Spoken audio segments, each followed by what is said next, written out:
Hello, everyone. Good afternoon and welcome. Welcome again to our session. If it's your first time joining us for this session, welcome to our virtual conference, a spotlight on emotional well-being, highlighting the past, present, and future. And again, welcome to our session. This is using acceptance and commitment training, ACT, to go from self-care to community care. We have with us Dr. Ahmad Zahir. Dr. Ahmad Zahir is an assistant professor of the school psychology in the Department of Psychology at St. John's University and co-founder of the Nurturing Environments Institute, the NEI. And Dr. Zahir is a pediatric school psychologist and has worked on numerous projects in clinics, hospitals, and public and alternative school settings that involve direct and indirect consultation, services across individual, group, and systems level. His research interests are in the application of implementation science towards creating and sustaining school prevention and intervention programs like school mental health, SEL, PBIS, and RTI within a multi-tiered systems of support MTSS framework with a particular focus of using third wave behavioral approaches as both a service delivery method and enhancing existing interventions. For his work in these areas, Dr. Zahir was awarded the Council for Exceptional Children CEC Professional Performance Award in 2019. Additionally, Dr. Zahir sits on the steering committee for the National Group Family School Community Alliance, the FSCA, which is an organization dedicated to creating robust collaboration and engagement across schools, families, community settings. And now at this time, I will turn it over to Dr. Zahir. Great. Thank you so much for that introduction. And I'm going to start sharing my screen, but I wanted to put a link in the chat that I'll repost as well, which is for the slides. So if anyone's looking for them, you can find and download the slides there, as well as some resources that I'll mention at the very end. So I just wanted to give that to everybody here. And like I said, I'll post them again as the presentation goes on. But I'm very happy to be here and presenting on one of my favorite, or two favorite topics combined together, which is self-care and community care with acceptance commitment training. And so I'm going to jump straight in because we don't have a lot of time. So I know people are still coming in, but I want to make sure that we are able to get through the content and then also hopefully have some time for Q&A and interactions. And so because of the time limitation, this will be a little bit more of an overview. I think if we had a little bit more time, I'd love to do kind of an interactive exercise. So I want to make sure that I can at least give you a broad overview of how we can use ACT for going from self-care to community care and really actually being able to do a little bit of both. So I always like to show this graphic I found online a while ago. And we're in September right now. And in some ways, our trajectory as we start the school year or are going back to work tends to be very predictable, right? So we know roughly what we're going to end up like in November. Some of us may already be in November, right? Depending on how tough your environment is. And in some ways, I think this is kind of an inevitability, right? We know that no matter how hard we try, no matter how many mindfulness retreats we go to over the summer, we're still going to have some of these challenges. And it almost seems like what actually a lot of my colleagues often tell me, they come back from vacation and day one, all the stress is just right back there. And it feels like it almost negated all the good work that was done on a vacation or the self-care journey. So in some sense, today's presentation is a little bit of how can we start to change this inevitability of how we move through our year and end up becoming stressed and even in some extreme cases burnout. So as the title implies, I will be talking to you about acceptance and commitment training, which actually started off as a therapy. So it's also called acceptance and commitment therapy. And it's great that you had a DBT session right before this. I don't know if everybody attended that, but they're very, very close siblings in terms of how they approach doing work for psychological help. So just to give you an overview of ACT in a very elevator speech way, ACT really tries to focus on changing the way we relate to our own experiences to make ourselves more flexible. And this is different from traditional approaches where we might try to change our experiences, right? So in more traditional therapy, we might try to change how we're feeling. We might try to change how we're thinking. In ACT, it's not necessarily trying to change those things. It's trying to relate differently when those feelings and thoughts show up in a way that allows us to remain flexible. And that's the acceptance piece. The commitment piece then is once we start to relate differently is how can we take action that towards the things that are going to be important for us in life. And that's a little bit more of that commitment piece, right? What are we committing to once we have mastered that acceptance skill? And then finally, it is a practice. So the training piece really highlights the fact that this is in some sense not something you can know. And that, that's one of the limitations of today. I'm going to tell you information about it, but it's really ultimately a practice. So I always say it's very much like stretching, right? So the more you stretch, the more flexible you become. But if you haven't stretched in a few years, you're going to have to go back to your stretching practice. So the main focus for today actually will be is to show you one of these practices that you can take away and do for free on your own, as well as maybe something you want to take back to your communities and try to establish some of those community care initiatives. So I'm going to come back to ACT, but I want to actually transition first to discussing, staying with ACT a little bit, but discussing a concept that you probably, again, if you were in the DBT session, learned about is the dialectic, which is basically how do we balance things that seemingly appear to be opposites, right? So the acceptance and commitment therapy often embodies this as well, where we're often between trying to change ourselves, right? Better ourselves, do these change strategies, and at the same time trying to accept ourselves for how we are and what we're experiencing. And this could seem contradictory, but in a dialectic, these can be balanced, where we can actually learn to accept ourselves and then also use that level of acceptance and self-compassion to also incorporate change strategies. So in most situations, we need some healthy balance of the two. So I'm going to borrow this concept from DBT, which is also found in ACT, and talk about the dialectic for burnout or stress or feeling overwhelmed between self-care, which I think we're all familiar with, right? A lot of our strategies that were often recommended for stress and burnout, as well as community care, right? So how do we do the other care or have organizations, sometimes systems or organization care that allow us to be better off, not necessarily just based on our ability to do self-care. And again, this is not a either or kind of choice, right? It's a dialectic where it might seem contradictory, right? A lot of times people often say, do we change ourselves or do we change society? And I think the answer is both, right? We have to be able to work on both ends of it, but we have to be careful about how we approach this. So now I'm going to transition a little bit and we'll come back to the strategies in ACT. But I'm going to show this dialectic play out in the area of burnout, where we see this happen over and over again, where burnout is typically defined as a response to chronic job stressors, right? So a feeling of exhaustion, having negative hostile responses to work conditions, right? Becoming cynical over time, and then also having a negative sense of self, right? So it's not just becoming cynical about the work, but also feeling bad about ourselves, right? Maybe I'm just not good enough.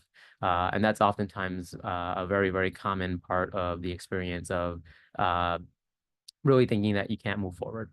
Unfortunately, with burnout, this tends to be the most common way we conceptualize it, very much focused on the individual, right? The individual is becoming cynical. The individual has the lack of self-efficacy. And we also start to see this even in how we approach our strategies, right? And a person's exhausted, right? This is where we often get those recommendations of go on vacation. And maybe the vacation will help with that, but it's not necessarily going to last once we come back if the environment is still the same situation that we found ourselves in. And interestingly enough, when we look at the research on burnout, that's not necessarily the focus, right? So the focus on burnout research tends to be a lot more on looking at the workplace and not necessarily the people. So Christina Maslach is one of the leading experts in burnout, and in fact, the three-part categories was also part of her work. But she's very, very clear that these are not meant to be categories that we then use to change people, but more to change the workplaces themselves. So she has a wonderful analogy in one of her articles where she talks about the canary in the coal mine, where she asks us to picture a canary in a coal mine who's singing and happy, and then all of a sudden they stop singing, and when we come to find them covered in soot and disease, they're no longer singing, right? We want to ask ourselves what made the canary sick. But in our situations with burnout, we often don't necessarily ask that same question of what was making the individual sick. We often pose the question of how does the individual improve themselves. So just like the canary in the mine is telling us there's not something wrong with the canary, but there's something wrong with the coal mine. Right, there's too much soot or other dangerous environments. We want to make sure that we're asking the same question for ourselves in terms of what does the environment look like that's causing some of this burnout. So she also goes on to say that this is not in any ways to put down a lot of our strategies that we do use for self-care. So having optimism, gratitude, hope, these are oftentimes really, really important things. But again, we also want to ask the further question of why is this happening in the first place, right? What's the source of the burnout, and not necessarily what individuals can do to help with their own self-care. So doing all the stuff that we often recommend without that bigger picture can often be something that can even be harmful, right? So if we're recommending grit and yoga classes and mindfulness courses, all things that I personally love and do, it can often be very harmful if it doesn't actually help the individuals be able to get to getting over burnout or severe stress. So we really want to make sure that we're looking at that broader environment piece. I often find a lot of these cartoons online that kind of communicate that same message, where oftentimes even the most well-intentioned messages, right? So focusing on positive in the situation is generally good advice, but given the right context, it can be really seen as aversive, right? So we probably want to help this person out of the water, and then maybe focus on the positive, right? That they almost drowned, but not fully, and they were saved. So we really want to, again, make sure that we're being careful at how we're presenting this information to individuals when they're experiencing stress and burnout. And there's even good research reasons to think about this broader context. So generally, we think that these individual strategies, whether it's your own personal self-care or even therapy, are very, very effective. And there's research to show that when we look at teachers in this case, when we do individual interventions like individual therapy, the interventions themselves have a very small effect, which means that they're effective, but they're not necessarily very effective, right? So they do have some impact, but they're not necessarily going to give us that big impact that we're looking for. And then we also realize that it doesn't actually impact all areas of burnout either. So while it helps with emotional exhaustion and personal accomplishments, it doesn't address things like depersonalization that a lot of people with burnout experience as well. So again, there's inherent limitations on how much we can do, even if we're seeking therapy, right? So that's even going beyond self-care. It's actually getting professional help from other individuals, which works. And again, as a psychologist myself, I would always recommend for those that might be struggling. But we again want to look at the limitations of that approach. And again, just some cartoons to communicate the same message, right? A lot of times the situation where we are offering therapy are situations where we could actually legitimately help the person out of that situation, right? So in this cartoon, we probably, again, therapy may not be harmful here, but we could probably actually fly that person off the island. And that's really kind of where we want to look at in terms of our broader community care. So another thing that I like to mention as we talk about this topic is really thinking about what kinds of stress we're also dealing with, which also oftentimes tell us what kinds of strategies we want to use. So some kinds of stress can be good in the sense that we can overcome them, but others can be fairly crippling, right? So we can try as hard as we can, and it's not necessarily going to work for us. So we often divide these into challenge stress versus hindrance stress, where the challenge stress is like trying to get a ball over a tennis net, right? If we really commit ourselves to doing this, maybe we practice a lot, we can actually do this, right? We can hit the ball over the net, and we can get better and better at it. So challenge stress is really helpful in these situations where it's actually something we can build and grow into. And a lot of things in our workplaces often are like that, right? We can overcome the stress by learning new skills. If you're in schools, oftentimes the stress is student behavior. And we can learn really, really good strategies for how we address those student behaviors in a positive way that will help with our stress. However, we also have hindrance stress. And I grew up in New York City, so we had these walls everywhere for handball. But if we're playing tennis against the wall, hindrance stress is the type of stress that it doesn't matter how much effort you put into it, it's not necessarily going to change by your individual efforts. So no amount of actions here are going to help you beat the wall, right? The wall always wins. So we want to, again, just be careful about how we separate these two things out, and recognize that not everything in life that gives us lemons can be made into lemonade. And I particularly love this picture because I always think that when we were thinking about the lemonade being made, we're thinking about like one or two lemons, as opposed to what a lot of us experience is thousands of lemons coming at us in all directions. So again, this is where we want to think about what are some things broader than our individual strategies we can use. So when we think about that challenge stress, again, this is where we can do a lot of our traditional coping strategies. Let's get stronger.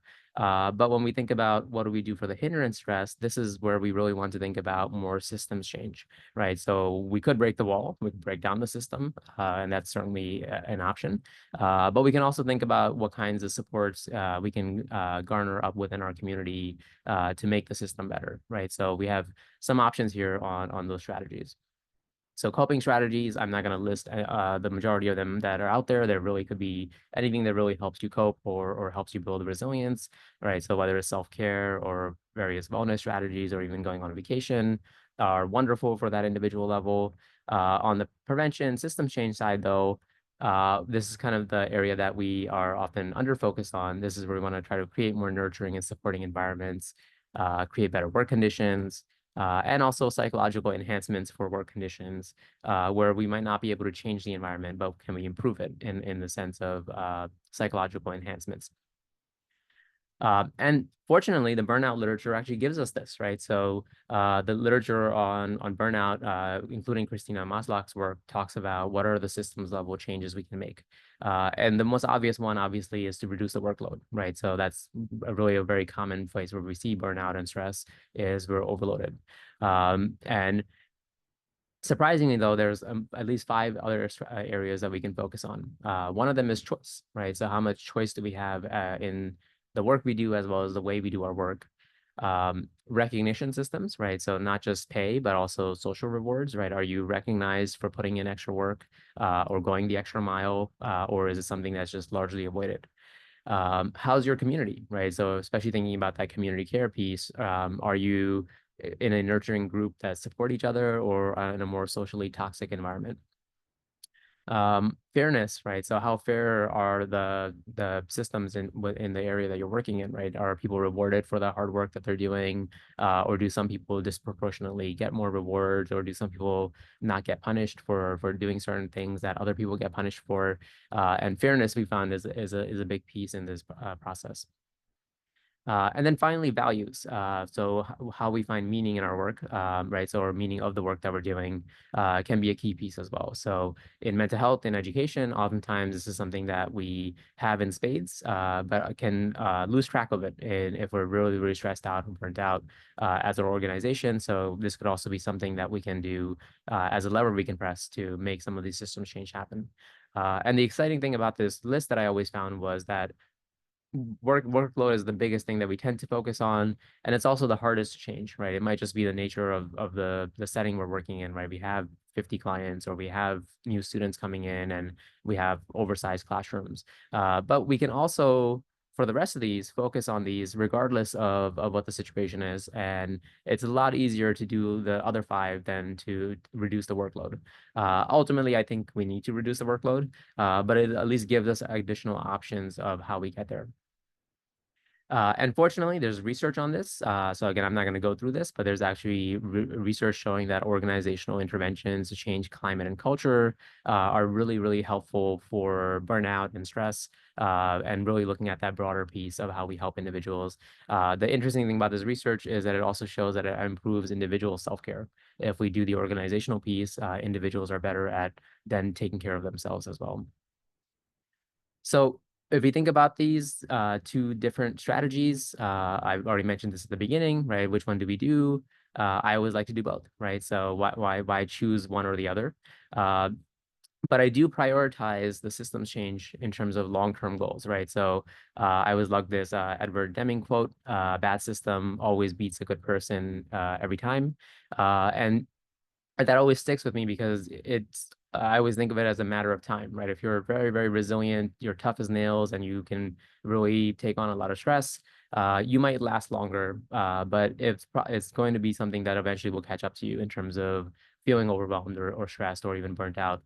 So we really want to make sure as a long-term priority, we are working towards that community care and organizational change.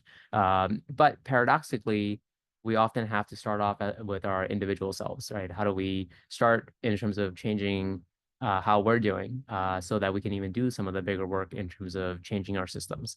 Uh, and this is where we bring ACT back in, right? So I kind of took a roundabout road here, but ACT in some ways is a therapy. So again, it does the traditional work of doing therapy for individuals that are burnt out, but it also can be focused on systems change. So in some ways, it allows us to do both, right? So individually, it's really looking to build that flexibility I mentioned earlier, right? How do you become more flexible with your experiences? But as a group, there's protocols out there that also look to see how do we build more psychological safety as a group, right? How do we feel more safe and comfortable and cooperative amongst each other so that we can work towards some of those bigger changes? And the to show you how to do this, and again, we have limited time, so I'm going to show you in a very quick way on how you could potentially do this. I'm going to use a tool called the ACT Matrix, which is really just one way of doing ACT training, but it's nice because it actually allows us to do both levels, right? So I'll show you how to do it as in individuals, things you can take away and try on your own later today. But then also as you become more flexible, or if you work with others at your workplace to become more flexible, how you can also start to work towards creating that psychological safety for your group as a whole, towards that community care piece.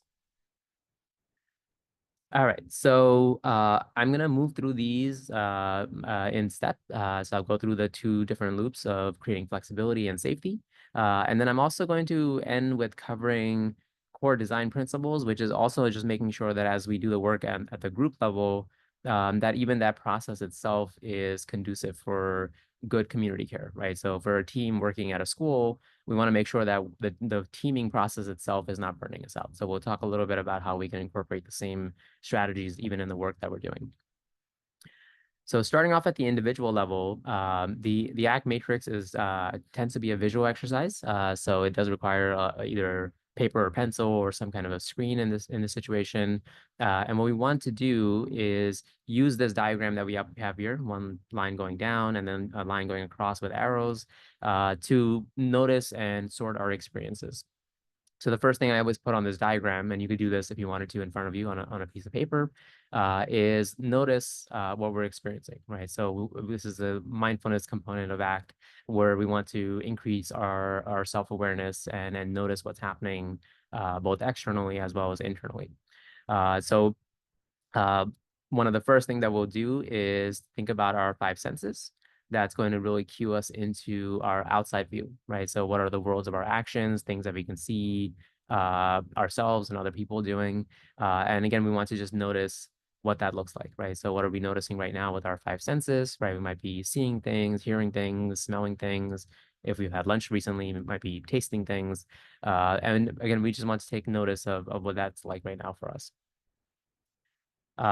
On the other side of this, we also want to think about what's happening for us internally within our mind, right? So this will be our inside view, right? So the world of our mind, what are the things that we're feeling, thinking, maybe sensations that we're having, right? It's been a long day of conference, so you might be pretty tired, so you might be feeling fatigued right now. And the main thing that we want to do here is just notice the difference, right? Well, how does it feel different when we're noticing things with our five senses versus when we're noticing things with our mind? And once we've done that, we want to help notice one additional distinction, and that's going to be now going from left to right.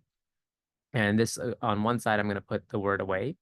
And this is for our experiences of things that we want to move away from, right? So if you have a task that you really, really don't want to do, you might be looking to finish it so you can put it behind you. Or you might be really looking for the workday to be over so you can go do other things that might be more enjoyable for you. So it could be anything that we want to try to move away from or get away from. On the other side, we're going to put the word towards.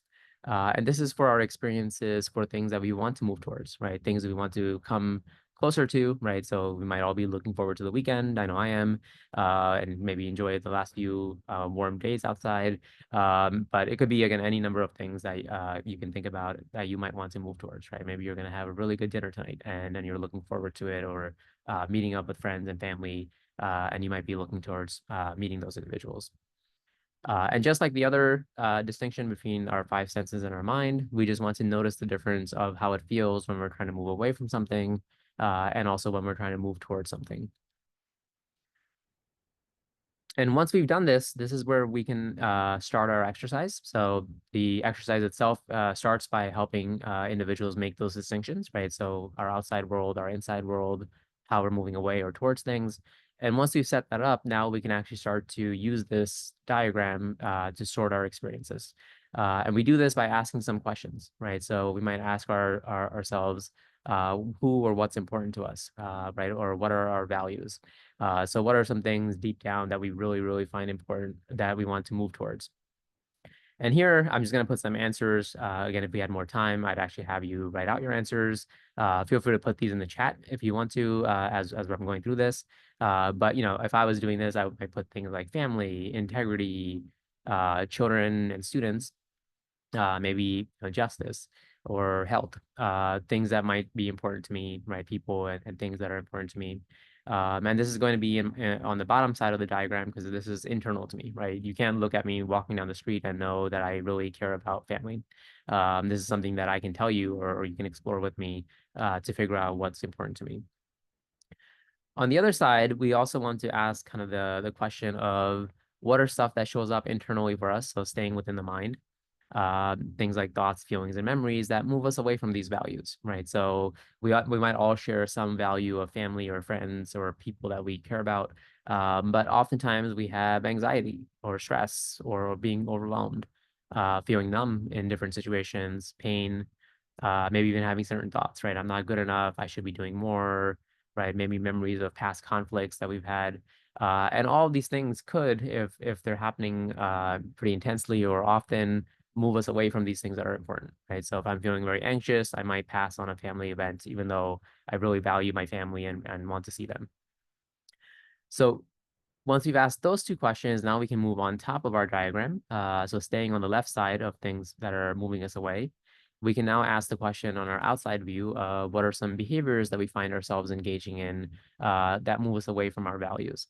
And here, we can think of any number of behaviors, right? These are going to be very specific to you. I always like to put my number one there for Netflix for avoiding things that I should be doing. And you can add in your own streaming services of Hulu and whatever else you watch.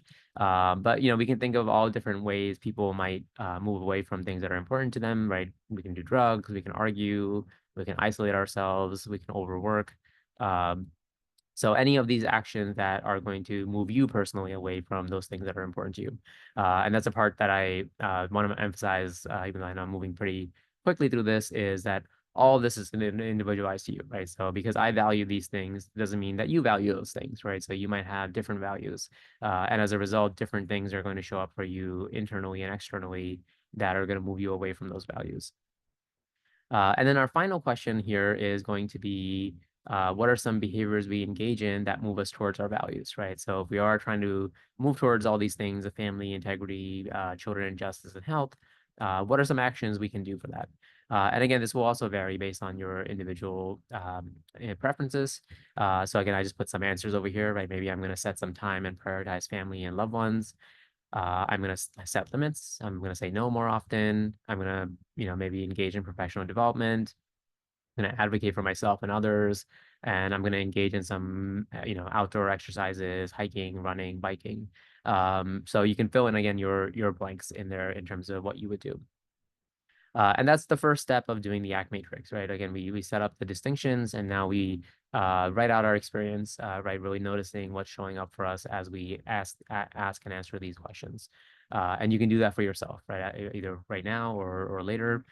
Think about what are some things that you would fill in here as you're going through this. And if we do this long enough, if we develop that muscle of building our awareness of all these questions, what we notice over time is that certain patterns start to emerge. So in this case, we might notice that there's certain places where we might be getting stuck. Right. So I might start having the thought that I should be doing more, as I often do. And as a result, I tend to overwork, right? And if I'm overworking, it often tends to impact my health, my ability to see my family. But I find myself regularly trapped in this cycle, right, of having this thought and overworking. And there's never enough, right? I can work all day, all night, and there's still more work to be done. So our goal here is to not only sort our experience overall, but then start to notice, are there places where we're getting stuck between our internal experience that might lead to our external experience? And once we do that, this is where we start to use some of our ACT strategies to become mindfully aware of that we're having this thought, and this tends to hook us into doing more work and make a shift, right? So if we notice that we're having this thought and it tends to lead us to overworking, right? Using a mindfulness strategy to bring ourselves in the moment, right? And that what could be something as simple as taking a deep breath, and then committing yourself to doing something different, right? So I should be doing more work, and I'm going to set a limit and say no, right? Or I'm going to have a plan for how many things I'm willing to do, right? Maybe I only spend 8 hours working and then I stop. And maybe this is connected to my value of health, right? So I'm overworking, I'm stressed, I'm losing sleep. So I can also connect with my value of health and recognize that even if I feel the urge to do more work, this is more aligned with my values and it's going to help me move towards that. Um, so that's largely what the ACT matrix does for individuals. It can seem very simple, so it's always helpful to when you actually use it for yourself to get that experience. And the main focus really is to raise your awareness of your own experiences. And again, over time, look to see where you're getting stuck personally and how, once you've taken notice of where you're getting stuck, start using strategies to move yourself towards your values. There's numerous amounts of strategies you can use to do that. Mindfulness is one of them that can help you become more flexible, but also skill building, right? Maybe there's skills that you need to do some of these actions to move towards your values, right? So you can pursue learning those skills as well. So whatever that is for you individually, that would be the goal as you're doing the ACT matrix. So just very quick review. Again, we start off with the ACT matrix. We ask our 4 questions. And in some ways, this is sorting our experiences, right? We're becoming aware of them and we're sorting our experiences using this diagram. Over time, based on the values that we hold, we might notice that there's certain cycles we're getting stuck in. So the second task is identifying where we're getting stuck, right? And this, again, if you do the exercise long enough, can come up pretty naturally for you. And then we end with looking to see how do we get unstuck, right? So noticing that stress and anxiety, and then doing things that are going to be important for us that align with our values. So that's the overall focus of the ACT matrix. It's simple in what it does, but it can be pretty difficult to put it into action in our personal life. So again, it is a practice, right? So it's something we want to do over and over again, and get better and better at it. There's different strategies also. I would say if you're more concrete as an individual, you can certainly turn this into more of a concrete activity of goal setting and writing in answers. So, you can ask yourself, how do I remind myself of my values? That often is a good strategy, right? So if you're starting off your day, start it off with actually reminding yourself of what are the core values that you have, right? What are the things that you really want to focus on? You can become more aware of your thoughts and emotions as they're coming up to catch yourself, maybe getting started in that cycle. So you can do thoughts and emotion journals. And then you can also look at maybe away moves or toward moves, in the away side, things you might want to reduce, and then toward moves you might want to increase, and set some goals for that.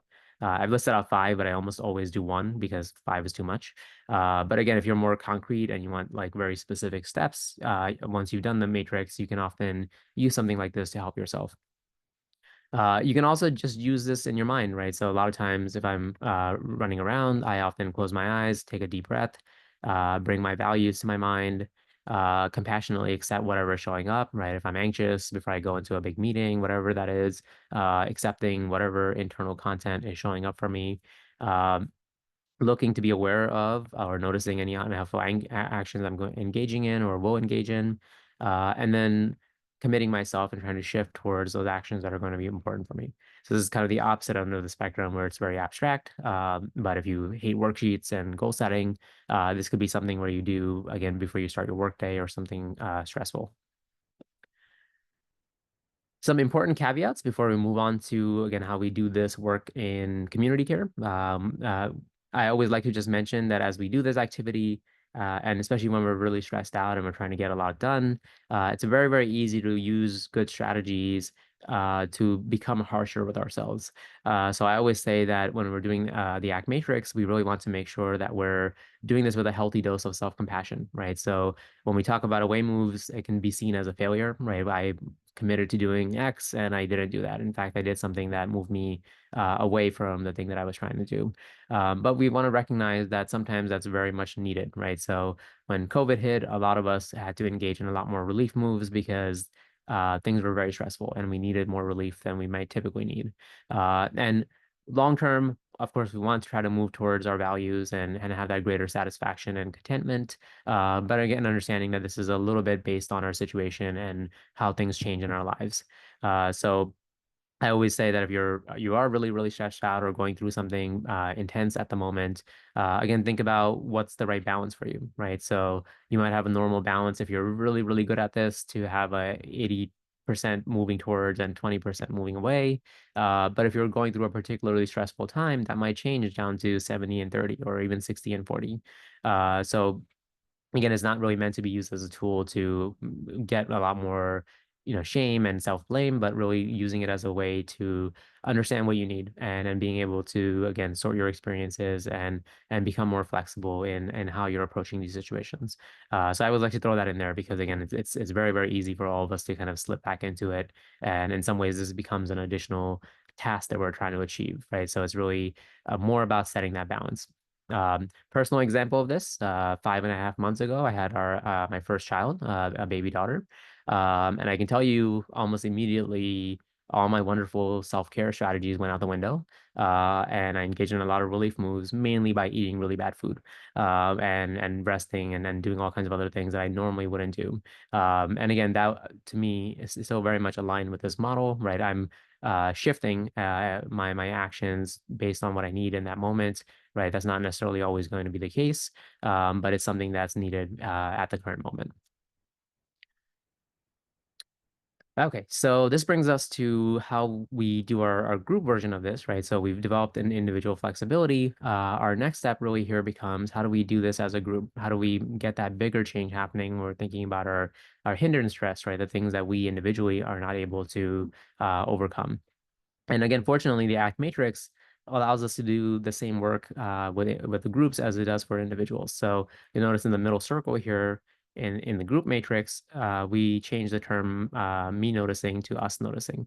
And as you may guess, now the activities have shifted only in the sense of we're now doing it as a group, right? So instead of saying, what do I value or what do I find important, we can sit down with our work group or teams or classrooms and ask ourselves, what do we value as a group or as a team or as a family? I always put families in there because I've done a lot of these workshops, usually for school professionals, and the vast majority of them tell them that they never use them at school, but they ended up using it at home. So, family certainly counts as a group. So it could also be done, in the personal context as well.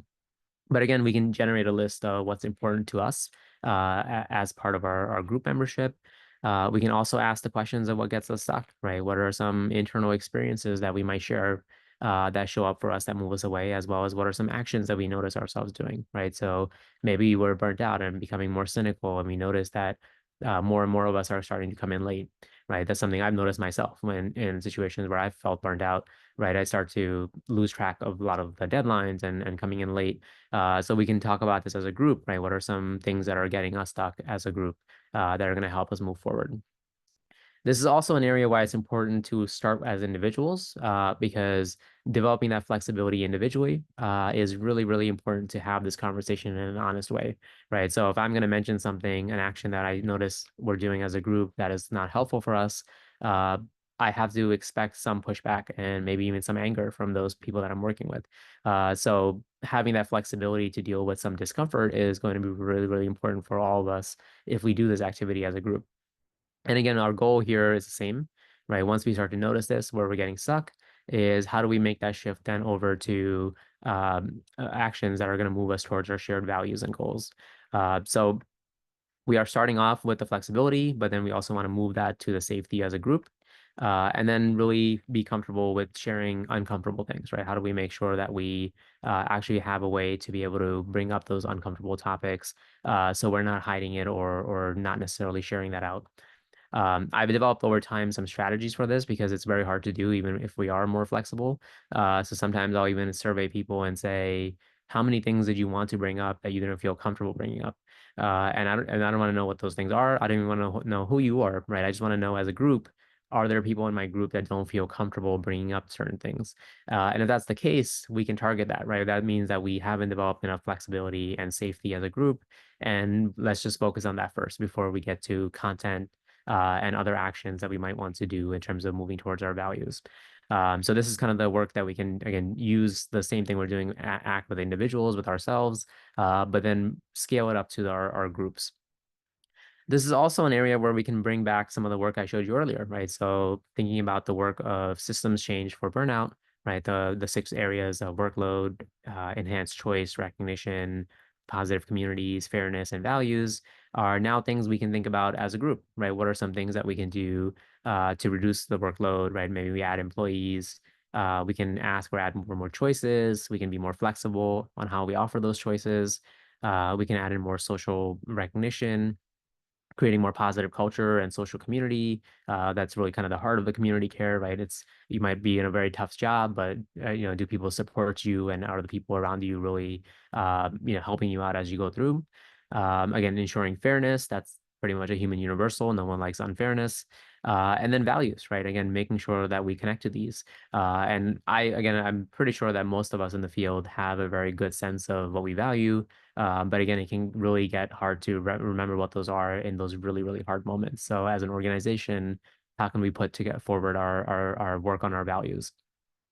So we put this back on the ACT matrix, right? This could be part of our actions that we're going to take, right? So are we going to reduce certain things or increase certain things? That's going to be part of our group matrix conversation, right? So maybe we decide that the community aspect, right, is really become a toxic environment. So what can we do to improve that toxicity, right? So there's a lot of different ways we can go about that. Maybe setting better cultural norms in our organization, different ways of interacting with each other if we have conflicts, right? Let's put down some strategies for that. And then also, what can we increase, right? So ideally, again, we would like to make sure we decrease workload and maybe increase the number of employees.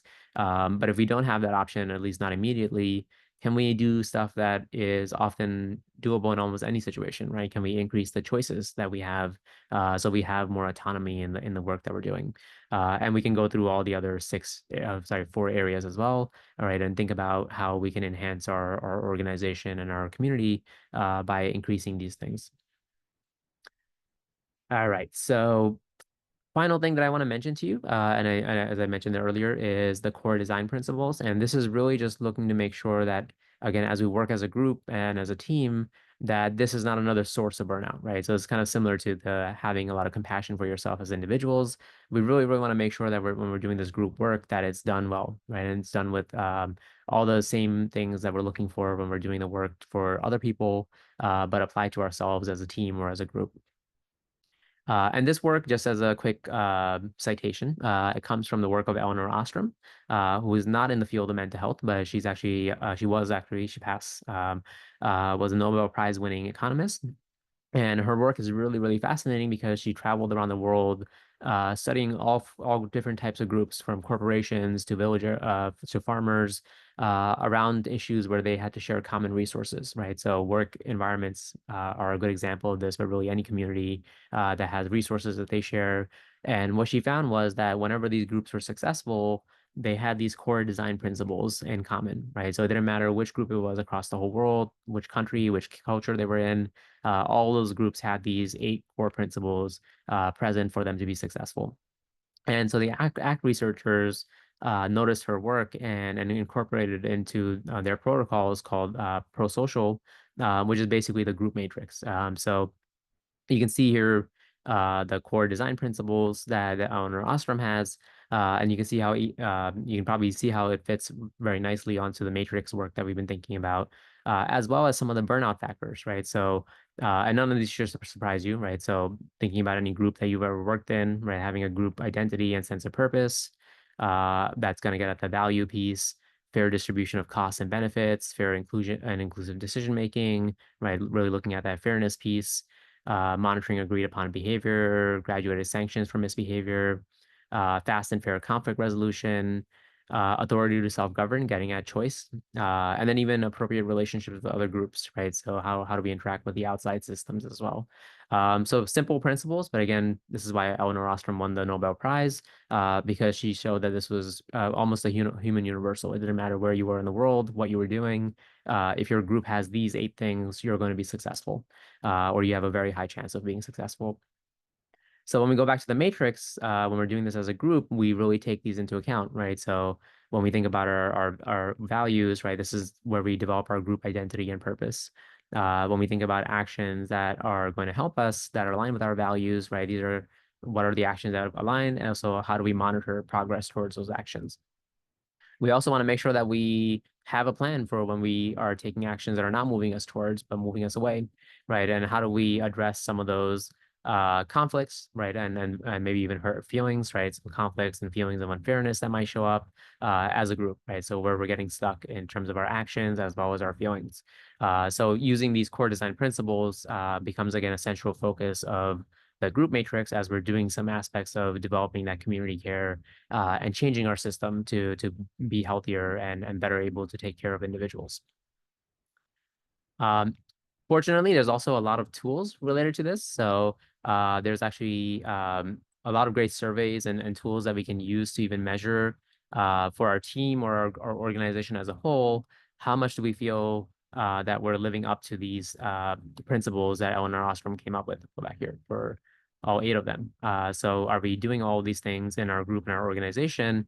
And unsurprisingly, these measures are very strongly correlated with stress and well-being of individuals that we work with. So I have one pictured here, and this is actually a good opportunity for me to repost the link that I posted earlier for the resources. So if you follow that Google link, it will actually take you into this folder where not only can you find the PowerPoints for today, if you go into the resource folder and click on the pro-social measure, you can see this measure over here that asks questions. And again, this is something you could use for your team, your group, and your family if you want to, where you can assess how much of a shared identity and purpose you have. How much does your group feel committed to each other, right? How much cooperation is there among your group? How much psychological needs are satisfied, right? At the group satisfaction level as well as on the individual level. And then also how much trust is there in the group, right? That kind of gets to that psychological safety piece, right? Do I feel safe and do I trust the people I'm working with in this situation? There's also other fun tools here that I didn't necessarily mention. There's actually a manual. It's an old manual for how to do pro-social. So if you're really interested in facilitating this is free. There's actually a book you can buy for this that's more up to date, but if you wanted to use the free resource to get started. And then there's also even measures. This is one of my favorites, is a measure for looking at our meetings, right? So meetings tend to be a big source of stress for a lot of us. We usually have a lot of them. Sometimes they're not fun meetings. And this measure actually looks at how much of our meetings are being done successfully, right? Are we getting interrupted very often? Are people harshly criticizing or blaming each other? And then we can assess our interactions and put that back on the matrix to see how effective we're being in terms of the work that we're doing. Okay, so I'm surprised, and I went a little bit fast, but I made it to the end with time to spare, so we can hopefully answer some questions and get some interaction. But thank you for sticking with me. I know that's a lot of information thrown your way, but I'm happy to answer questions or even share resources with you, even beyond the ones that I've given you, if you wanted to try out ACT for yourself, or again for thinking about that community care piece. So thank you so much, and like I said, I'm happy to take any questions. I haven't been monitoring the chat, so I will just take a look to see if there's anything in there. Thank you, Dr. Zahir. I Yeah. am also checking the chat as well as a Q&A to see if there's any questions. It's a long day, so people might be looking to do some toward moves towards other things right now. Here's a question that it just came to my mind. How can ACT be integrated into leadership development programs? I was wondering if you had any experience with that. Yeah, so actually the group matrix usually started off with working with leadership teams rather than individual, like the whole group, because It's very hard depending on the size of your group, right? You might be in a whole school district, so you're not going to bring everybody in the whole school district together, but we can bring together the district leadership and have them do that work. So a lot of times it actually is more focused on the leaders rather than the whole group as a whole, or we start with the leaders and then we move to everybody else in that situation.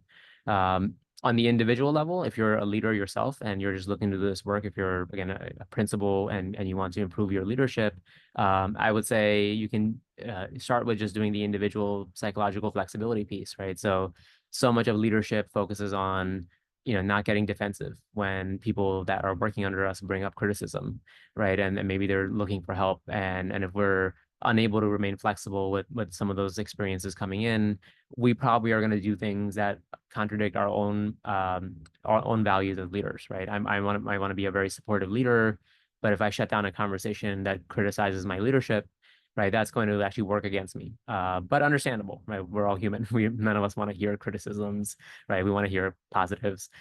So becoming more flexible allows me to hold space as a leader to really hear maybe even the unhappy thoughts that people might have with me. So I think at the individual level, you can do that. I always encourage group leadership. So if you're comfortable and you have the ability to do it, I would say also do the group matrix with your leadership team as well. Wonderful. Thank you so much. And again, I just want to thank you for such an informative webinars and conference session. We will, of course, share the recording of this session on the conference website along with the link to your slides, and it'll also be posted on our conference website. Wonderful. I saw people asking for email. Yes. Okay. So I will also share your email as well if they have any questions. And again, I Yep. want to thank you all It's also for down there if anybody needs it. So wonderful. I just want to thank everyone for attending this session, and thank you so much for your encouraging feedback. I'm reading all the comments right now. And our next session will be our closing remarks. If you could please join from the vFairs platform, the link to join will be embedded there. And again, thank you, Dr. Zahir, and I hope everyone enjoys the rest of your day. okay, thank you for having me. Have a good one.